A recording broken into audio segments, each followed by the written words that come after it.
Okay, over to you, Tom. Thank you, Michelle. Good morning, everyone, and welcome to the 6th show and tell of this phase of product development for BoPS, a new back office planning system for local planning authorities. Firstly, we need to advise you that this show and tell is being recorded and will be available on this YouTube channel in due course alongside all of our other show and tells. My name is Tom Buttrick and I'm one of the product owners for BoPS here at Southwark Council, where we are working with partner boroughs Buckinghamshire and Lambeth councils and our delivery partner Unboxed to develop the BoPS tool. Next slide, please. For those who don't know BoPS, it's a new software application designed by and for local planning authorities that will process planning applications in a more efficient and intuitive way, saving time and resources. Next slide, please. So where are we? Well, we've finished sprint 6. We have 2 sprints left. And our primary objective for this phase of development is to prepare the MVP of BoPS for private and public beta testing for processing lawful development certificate applications. We are and we will be using data and drawings that are submitted through our sister project, the Reducing Invalid Planning Applications digital tool led by Lambeth Council. We are also working on developing householder planning application functionality as well. Next slide, please. So what is this show and tell? Well, it enables us to show you, the audience, what we've been up to every 2 weeks through the last sprints. And we're going to show you what we've been up to today. Next slide, please. If you have any questions at all, please click on the link in the description below and add your question, and we'll read it out at the end and answer it accordingly. So over to Martin. Yeah, thanks, Tom. Yeah, if you could go to the next slide, please. So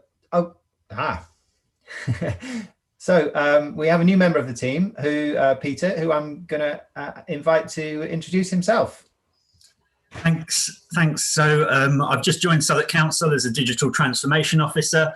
I've been working with Ripper and BoPS in the past in previous roles at Wycombe Council and Lambeth Council.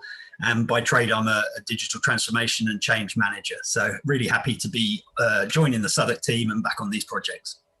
Thanks. Thanks, Peter. If you go to the next slide, please. Yeah, so we're in sprint 6, as Tom mentioned. We've got a couple more sprints to do. The theme for this sprint is loosely around making some enhancements to the permitted development MVP that we're going into testing imminently, but also looking at the future a bit by doing some research work into the householder planning applications. You can see a list of the things we've been doing on the right hand side here. James is going to go through each one in detail, so I won't go through them now. I'm just going to hand over to James.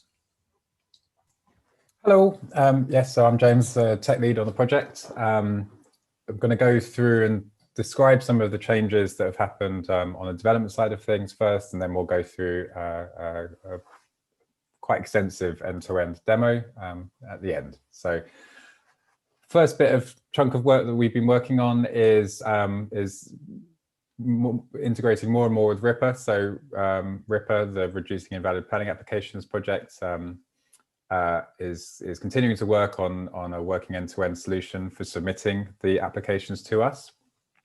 And as they do that, they've requested some changes to the API, which is the way that the 2 applications talk to each other.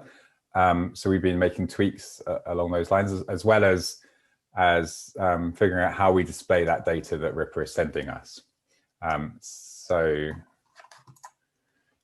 Some of those changes that have come through is that we've simplified that API quite a bit, sort of rationalized it, sort of technical details, but also some new features in there. So in some situations, Ripper will send us a question answer that it itself has answered, saving the applicant having to do that. But we want to flag that to the planner that Ripper answered this, not the applicant.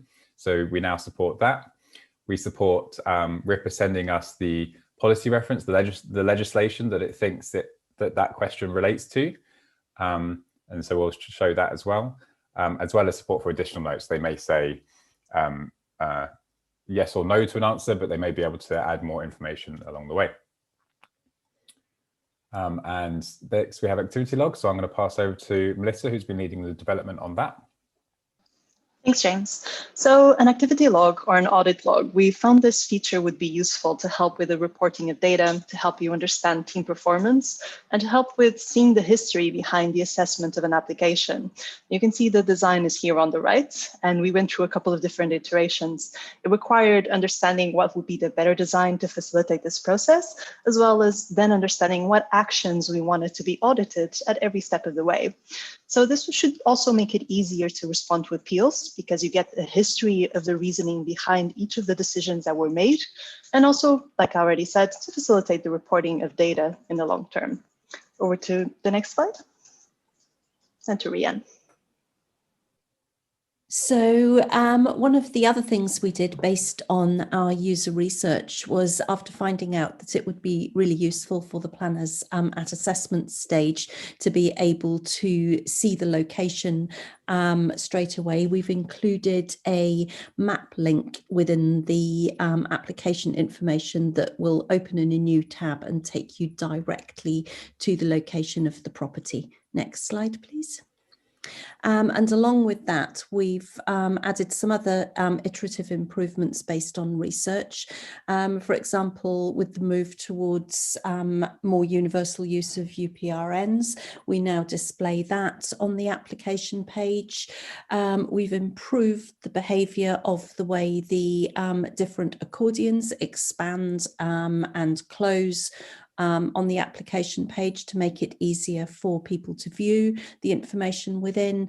We've added a useful link to download a PDF of the decision notice after the application's closed, so that if an applicant phones and wants it sent out again or something like that, then the PDF's available. And also, which is important, we've added the facility for a comment or a note to be added to a granted decision on the decision notice, so that this is available ultimately on the register. Next slide, please.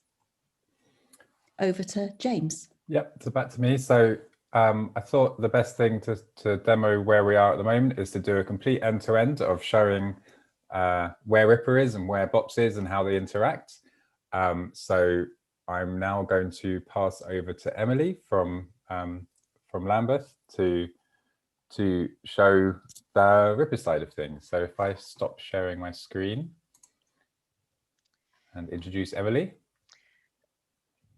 Hello, good morning, everyone. So I'm Emily Hadley, and I'm a Planning Policy Officer at Buckinghamshire Council, helping with the project on both Ripper and BoPS. So I'm going to be demoing the Ripper half today, which is the submission of a lawful development application, which I'll just run through. I'll very briefly explain, but there'll be more information on the Ripper website, which is ripper.digital, which we can sort of put links to at the end, but I'll just run through this. So you should see here, first of all, is my screen sharing correctly? Yes, excellent, thank you.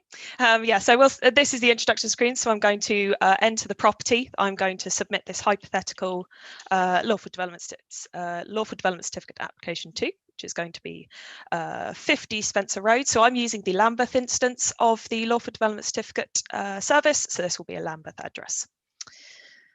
So I'll run through. So this is telling me information about my property and some information that's been pulled through from GIS. It's going to start asking me questions, so I will just answer these on the basis of my knowledge of this property. So this is where I submit my boundary. So I'm going to draw this. Just show me the area of my application. It's going to ask me details about the project. So this is some of the data that's going to be fed through to BoPS. So I am going to add some roof lights to my rear roof slope. That is my project. As with everything, there's some further information, and this will hopefully be fed through to BoPS as well. So in terms of the project, I'm just going to add some roof lights. But of course, you can add as many or as little of these as you like. We're just going to keep it simple. Was the house always a house? So this is one of these legislative questions, so you'll see this more as it comes through to BoPS. But I will just answer these as an applicant. All questions that as an applicant I should be able to answer. Now it's asked me technical information with diagrams. So I'm going to answer these on the basis of my knowledge of the project. I know it is lower than 15 centimetres and it's going to be lower than the top of the roof. It's going to be to my rear roof slope. so it will not be side facing. Now going to enter some information about me. So in this case, I would be applying as the applicant, as a private individual. I'm going to do my first name and my last name and my title. Yes, my contact address is the same as my property address. Now for an email address, I'm going to take a slight diversion. I'm going to use James's email address for this. So make sure I have this correctly. Unboxed.co. Telephone number, we're just going to do that. This is some questions that we need to know if we're assessing this application, so they contact me. Information about ownership, so I'm the sole owner of my house. This is not an agricultural holding, and I confirm this is true. This is going to be collecting some data on materials, so I will just answer this quite quickly. So materials of the existing roof. The roof lights, let's say they're going to be painted wood and glass. They will be painted a dark colour. This is where we start submitting some drawings. So I'm just going to pull together some plans that have been previously prepared. So the existing floor plans, copies over, so you can see they load in. Proposed floor plans. Do they show the entire property? We'll say for the purposes of this, yes. Existing elevations and proposed elevations. This project does not involve alterations to ground levels, or it would ask for additional plans. Do not want to upload any photographs or visualizations, but does involve alterations to the roof. So now it's prompting me to upload additional plans. So I'll do the existing roof plan and the proposed roof plan. No other additional drawings, but those are all of my drawings and documents now submitted. So now for the declarations. So this is a standard part of any application. So I'm just going to say none of the above apply to me. So my declaration, yes, the information is truthful, accurate and complete for the purposes of this demo. This is the sort of screen that's presenting the data that I've submitted as part of this. Some of these are still being worked through both projects, but for the most part, this gives an example of what the data will look like as it goes through, along with links to the drawings. So now time to send the application. Through the power of magic, I'm going to pay through Apple Pay and pay and submit my application. And there we go. So I have just demoed submitting an application through the current instance of the Lawful Development Certificate service. And now I will stop sharing my screen.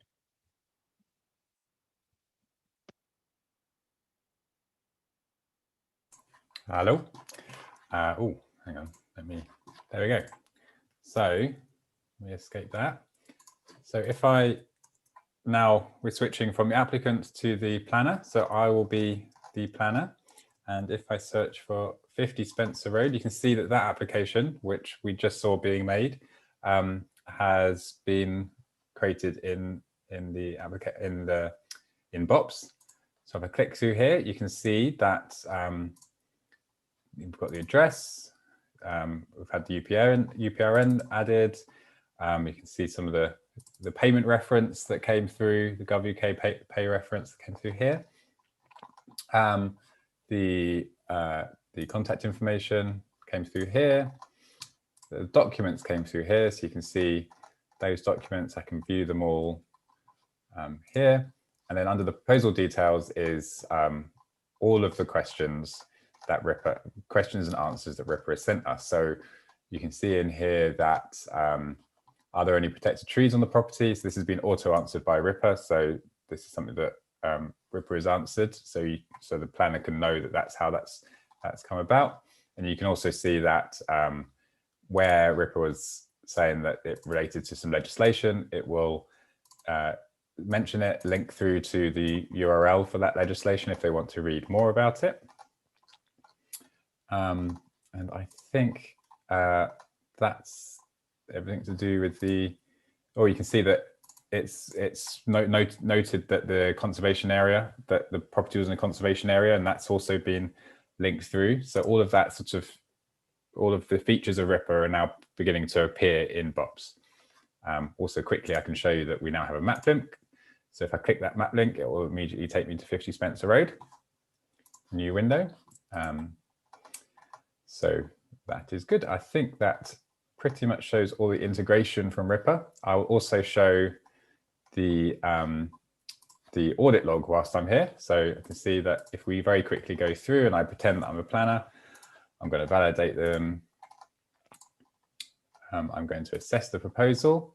So I'm going to say that I think everything has been met.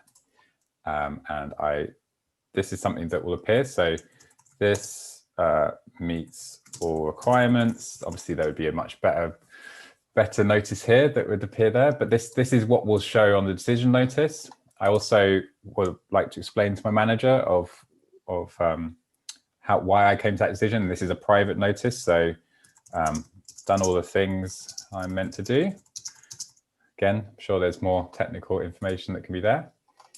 I'm going to submit this recommendation to my manager. Then I'm going to take another hat off and put on my manager hat. And I'm going to review this assessment. I agree with it, just for simplicities. All looks good. And if I publish a determination, you can see that my my public notice from the assessor came through into the decision notice. That's all here. I'm going to determine the application. Now, all of that was logged in the activity log. So you can see here that this was created through the API at this time, at this date, and that's what happened. Then I assigned it to the Ripper testing user, and that was done by the Ripper testing user. So that would be the name of whoever was logged in and did that action, along with the time. So normally this, I doubt this would happen quite this quickly. So you'd be able to see when each action was done, and what the action that happened. And sometimes we'll have this additional information, like what was the notes that were made during that period. And I think that is everything that I'm going to demo on that. So I'll go back to the presentation.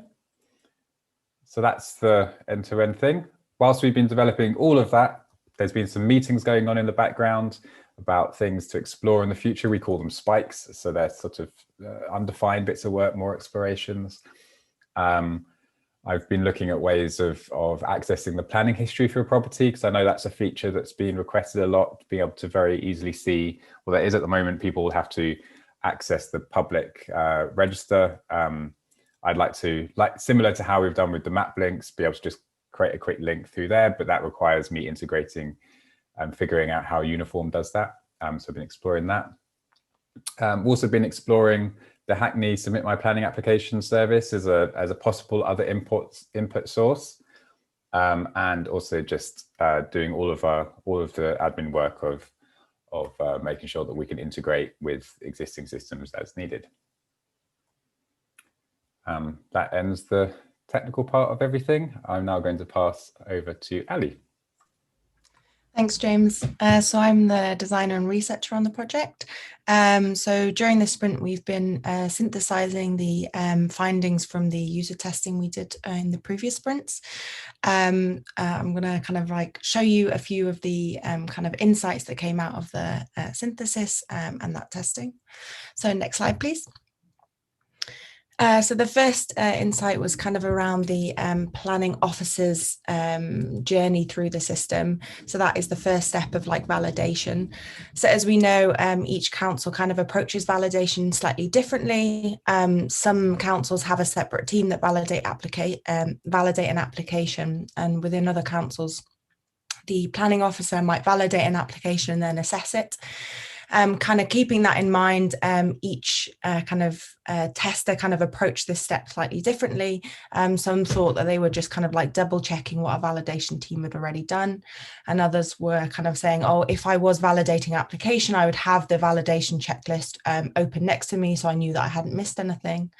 So kind of keeping that in mind, how can we maybe integrate some of that guidance into the tool so that we can ensure that each application is validated in kind of a consistent and uniform way. Next slide, please. So the next insight is around like the assessing the proposal, which James just kind of demoed, adding that note. So within the permitted development, so MVP world, we've decided to not include an officer report. That's kind of like a decision. Some people feel like it's very much like a tick box exercise. But what we're then doing within the BoPS system is asking a planning officer to kind of summarize the kind of like the assessment into a comment that will go to your manager. But kind of because this is a new system, everyone kind of didn't know how to approach this and did it slightly differently. Some people just kind of said, oh, meets the requirements of Class A, or some kind of people kind of gave a bit more of an in-depth description. But what it kind of highlighted was the fact that maybe we need to give more guidance around how to summarize and what things you should be including within this comment. Next slide, please. And then from the kind of the other perspective, when a manager was like reviewing an assessment, it kind of highlighted that maybe the small comment was not kind of enough evidence that a planning officer had assessed the application. And then maybe it'd be valuable to give a bit more guidance to ensure that like a manager is, I don't know, feels confident that everything has been checked, and then it kind of de-risks the process. Next slide, please. One of the other insights was around managers kind of approach an application slightly differently if it's granted or refused. So maybe it would be a really nice feature to be able to instantly see on the overview of an application if it's been granted or refused. So then the manager will kind of go through that process slightly differently. Next slide, please. As well as kind of synthesizing, we've also been doing some research into the consultation process for full householder. So looking at both kind of like public and statutory consultation. So how, you know, that process like starts, how neighbours or consultees are identified and contacted, and then also how that information and research, comments are brought back into back office planning systems. One of the challenges that kind of was highlighted again was that each council kind of approaches like public consultation slightly differently. So that's like kind of that initial contacting neighbours or letting the public know that a planning application has been submitted. So councils kind of some do like just a site notice and maybe an e-alert, but others will kind of favour neighbourhood letters. So how can we create kind of a consistent approach within BoPS that maybe is more desirable to use and kind of switches everybody over to the same system? But some of the opportunities that was also highlighted was how can we kind of better guide public consultation, so to ensure that the public know to comment around like planning related matters, and then that might also create kind of better feedback and for the planning officer to comment on, and then also how can we consistently identify internal and external consultees. And then the last one is again how we can display feedback and responses in a new system. So we know that's done slightly differently for public and statutory. Can we create a consistent approach that adds value for the planning officer? I'm now going to pass back over to Martin. Yeah, thanks, Ali. Yeah, next slide, please, James. Just as a quick summary, because we are running over, we've shown quite a lot today and we've got quite a lot of questions coming through. So I'll run through this quite quickly. I guess one thing I should say is that our backlog of, which is our kind of the list of things we're working on, we've done, that we're doing and that we will be doing in future, is publicly available. And I've finally created a more accessible link for it. So if you wanted to click Rebrandly BoPS backlog, you'll be able to see the backlog and everything on it. I'm going to answer one of the questions quickly now, actually, because you will see an item on the backlog which is around providing access to that audit log via a secure API. There is a ticket in the backlog. It's not a high priority story for us, given that we've just created the audit log itself, but the plan is that that will be available for analysis via the API, and it will need to be a secure API because, as you can see, there are comments between the planning officer and the manager in there. So to prepare for live testing, we will be setting up the live environment. We're currently working in a staging environment that would include a live version of a live account for Notify, which is the thing we use to send messages, the Gov UK platform. We've decided to create a way for planning officers to manually enter basic details of an application. We think this might be useful to pick up some planning applications that come through the post during testing. We thought that might be a nice test too, rather than relying on things coming through via the API. We want to make it a bit easier for planning officers to track why an application is invalid whilst they're chasing down replacement documents or whatever it is. So there's an opportunity to comment on that. We're still working on the document tags and making better use of those document tags and using them in a more structured way and maybe using them to describe the document more clearly. I think James mentioned we've been looking at the Hackney Submit My Planning application as a vehicle to help us test householder applications. It's an open source project, so we're able to look at it and maybe set it up ourselves in an instance. It will make testing a lot easier. Showing a site planning history, James already mentioned. I think we've already talked about, Ali mentioned that we're going to be doing some more work on the consultation process, maybe run some workshops to try and see what an MVP version of that might look like.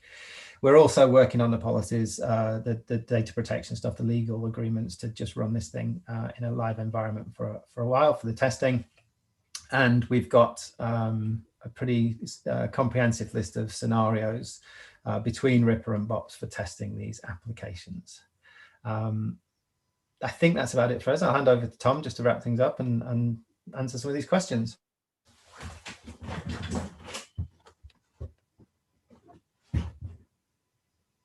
Are you there, Tom?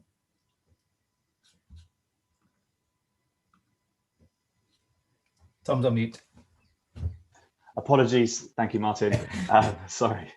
Thought we'd get to the end there without having someone on mute, so apologies about that. We have a number of questions in Slido, but if you do want to get involved, do contact us. We're happy to demo to your council, so get in touch.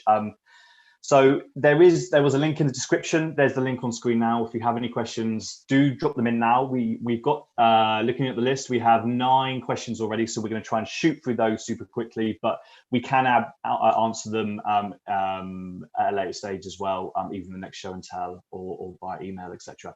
So first question is from Chris from Coventry. Hi, Chris. What happens if all of your drawings are on one plan when submitting a lawful development certificate? Do you have to keep adding dummy documents to satisfy the requirements for documents? Now, this is, I think, a Ripper question. Yeah. So I'm just going to maybe hand that over to Emily, if possible, just to if she could respond. Yes, of course. Thank you, Chris, for this question. It's very useful and something that definitely the Ripper team is looking at.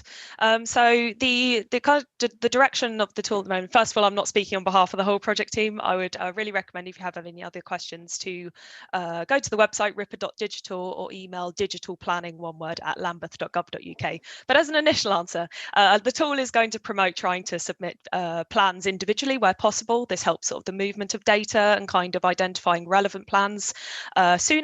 But obviously the option is there. We do know there are user needs of submitting all plans on one document. A way around this could be, for example, uploading the same plan with different plans on it in those individual data fields. But that's something that user testing will continue to explore, whether it's worth going down individual plans or combined plans. Something definitely we would need to get some more feedback on. But it's very useful feedback, and I'll make sure that is relayed to the project team. So thank you for asking. Thank you, Emily. Next question, and I will shoot you through these quite quickly because there's a number. Can you please show how a planner would easily log into the BoPS system? Does it sit on a web browser or does it need to be installed on every user's machine?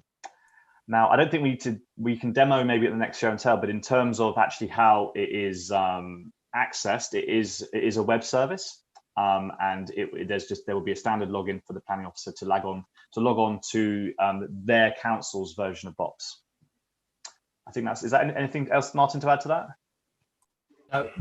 It's web-based. It's a single application, but there are separate subdomains for each council, so you can only log in, as you said, but it's all web-based. Yeah, nothing installed on local machines. Great, thank you, Martin. Next question is, what kind of data is sent to BoPS from Ripper?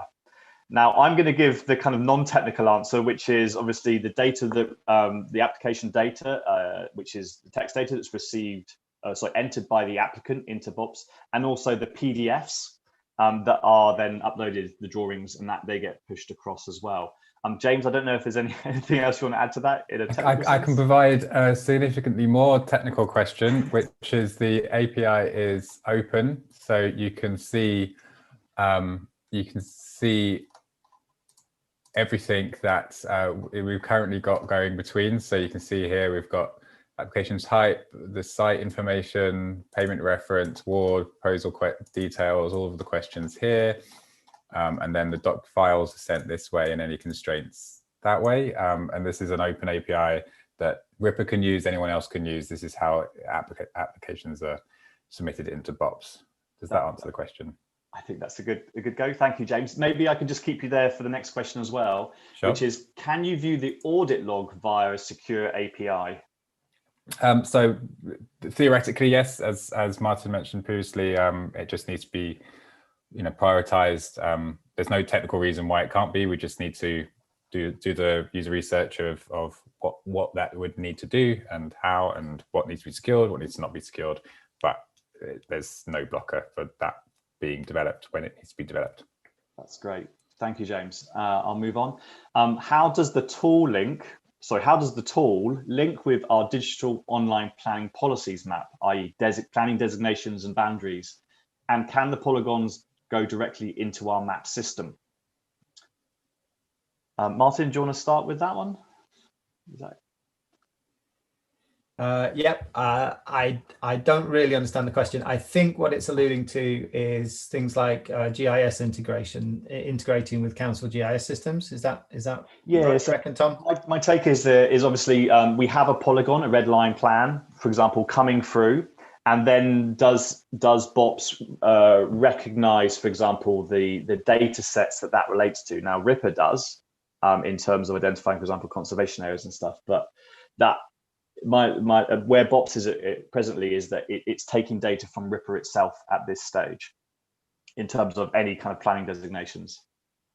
Yeah, absolutely right. So I think we all acknowledge that there'll be a lot of value in future to integrating with other GIS systems, but we want to kind of, there's a lot of councils with a lot of different systems. So we want to try and get this common system that works across councils to start with, and then we'll think about integrations. Forgive me if we haven't. I know at previous show and tells we've talked about this idea of a polygon being passed in the API through to from Ripper through to BoPS, and us doing something with that in the GIS system. That's kind of gone a bit on the back burner, I must say, with the polygon. I don't think it's in the current API spec. James might be able to. No.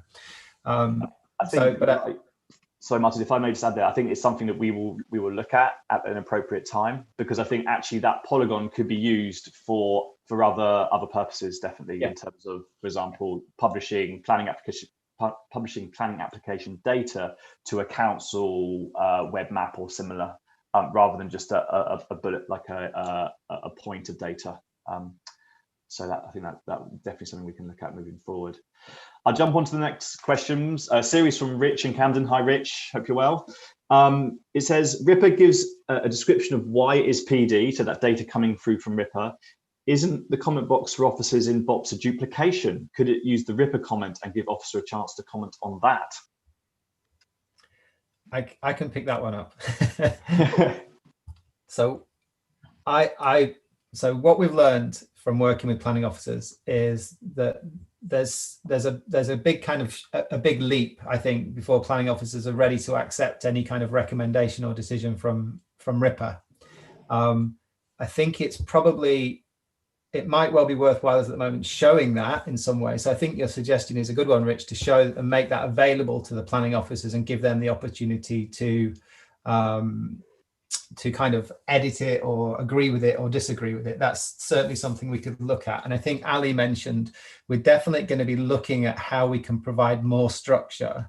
At the moment, we've got several open kind of free text comment boxes, but we're certainly going to be looking at ways in which we can either provide builders to help planning officers build up those comments, or suggestions or templates or something, and that might well be a good starting point. So yeah, it's a good suggestion, something we'll look at.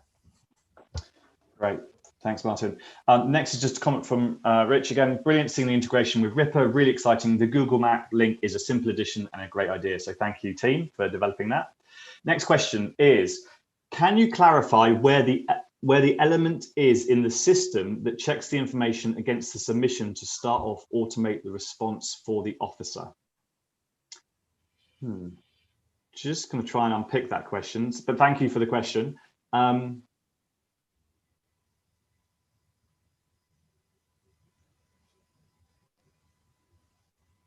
Now, I guess this is for me, it's maybe about the interrelationship between the data that comes through from Ripper to BoPS. Anyone else would like to have a go at that one? I'm not quite clear what that means either. And one of the frustrations of us not having a live session here is that, I mean, if the person that posted that could maybe just quickly post something clarifying what they mean exactly. That would be great. Or just email us and we can pick that up with you. We're very happy to do that. So apologies. Next. Even if it's now, these Slido questions remain open. So maybe you could put your name in as well as something and we could get back to you. That'd be great. Very happy to. Next question is following on from above. This may actually link into this regarding the Ripper process. Sorry, the Ripper process gives a response based on the submission, PD or not. I don't see you in your demo that this element was included. So this actually may link to the previous question. I think so. I think that's a similar question. It's like Ripper's doing some smart stuff to suggest, to look at policies, to look at the answers and make a recommendation or at least describe whether it might meet permitted development rights or not. Should we be making more use of that? And I think the answer is potentially yes. That's great. Did you want me to add any more to that? Just please do, Emily. Please do. So this does. But so what this person may have seen the Find Out if you need planning permission service. So this is the sort of big screen that says based on what you submitted, we think it may be X result. The intention is to pass that data through to BoPS, but obviously this at the moment we've sort of managed to demonstrate the end-to-end process, and now it's about refining that data that comes through. So I would imagine that information will be passed through, identifying the sort of different elements, but it may not. We're still working out how that's going to be presented to the user. So very much still part of the process at the moment. That's great, Emily. Thank you. And I think, the last question actually is the same question. So first of all, thank you for all your questions. Really appreciate that. Some really good feedback there. And yeah, do get in touch if you have any other questions. And we'll be happy to answer those. Do get in touch if you'd like a demo or if you'd like to do some testing. You work for local planning authority. And without further ado, I think we can say that's the end. The next show and tell is the 18th of March, 2 weeks time, again at 10:30 on a Thursday. And we look forward to showing you the results of the next 2 weeks' work. So thank you to the team. Thank you for joining.